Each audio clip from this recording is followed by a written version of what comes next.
प्रयागराज महाकुंभ में अखाड़ों की अद्भुत दुनिया सजने लगी है, संवरने लगी है। अखाड़े की इसी दुनिया का अहम हिस्सा है 52 हाथ लंबी मोटी लकड़ी से स्थापित होने जा रही ये महानिवाड़ी अखाड़े की धर्म ध्वजा।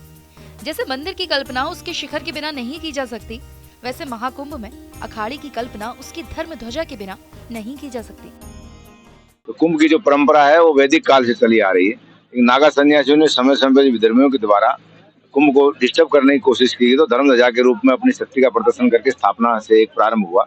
तो आज श्री पंचायती अखाड़ा महानिर्वाणी के इष्ट देवता कपिल भगवान के आशीर्वाद और श्री पंचायती अखाड़ा महानिर्वाणी के सभी सचिव और श्री महंतों ने मिलकर सभी 13 अखाड़ों के महापुरुषों ने इसमें शामिल होकर और अपनी इस पूजा पाठ में भाग लिया। सर्वप्रथम वैदिक ब्राह्मणों के द्वारा हवन यज्ञ का आयोजन हुआ। धर्म ध्वजा जो हमारे यहाँ गेरू से एक सूती वस्त्र की ध्वजा बनाई जाती है, जिसकी एक मंत्रों उच्चारण के बाद में उसकी पूजा होती है।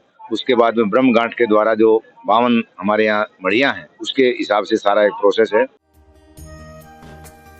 इस धर्म ध्वजा के साथ इस अखाड़े की प्राचीन परंपरा, इसका इतिहास जुड़ा है। जिस लकड़ी में इसे फहराया जाता है उसकी लंबाई 52 हाथ होती है। इसके पीछे भी इसकी ऐतिहासिक वजह है। दरअसल हर सन्यासी अखाड़े की सबसे छोटी इकाई मड़ी होती है।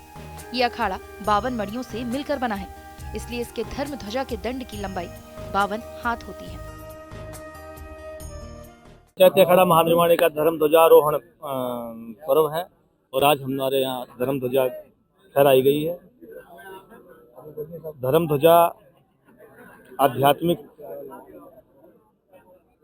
और सांस्कृतिक रूप से हमारी विरासत है और युगों युगों से हम ऋषि मुनियों की परंपरा में धर्म ध्वजा का महत्व सदा से ही रहा है और आज यहाँ धर्म ध्वजा की स्थापना हो गई है। आज के बाद जितने सभी अखाड़ों के महात्मा प्रतिनिधि यहाँ आए हुए हैं। एक और रोचक बात यह है कि इसके धर्म ध्वजा के दंड में कई सूत से तैयार रस्सी की 52 गांठें होती हैं, जिन्हें ब्रह्म घाट कहा जाता है। कुंभ क्षेत्र के अखाड़ा नगर में पूरे विधि विधान के साथ महानिवाड़ी अखाड़े का धर्म ध्वज स्थापित किया गया है।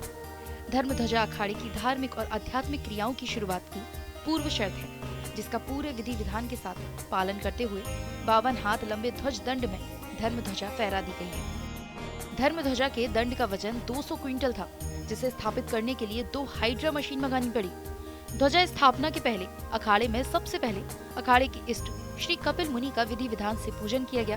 ध्वज दंड को विविध रंगों में सजाया गया था। ध्वज के साथ ही उसे संभालने वाले 4 स्तंभों को भी सजाया गया। ध्वज को मंत्रों के अभिमंत्रण किया गया। 1 घंटे से अधिक चले वैदिक कर्मकांड और पूजन के बाद महानिवाड़ी अखाड़े की ध्वजा का आरोहण कर दिया गया। और आज से हमारे अखाड़े में जो धार्मिक अनुष्ठान है वो कुंभ मेले में शुरू हो जाएंगे। भूमि पूजन के बाद ये दूसरा एक अनुष्ठान है जो धर्म ध्वजा के रूप में है। इसके बाद फिर जो कुंभ मेला छावनी प्रवेश होगा वो 2 जनवरी को होगा और इसके बाद यहाँ कुंभ मेला छावनी बेहतर ढंग से और सज जाएगी। कुंभ क्षेत्र में अखाड़ा नगर में अब इसी स्थान पर अब इस अखाड़े की सभी धार्मिक अनुष्ठान और कर्मकांड होंगे।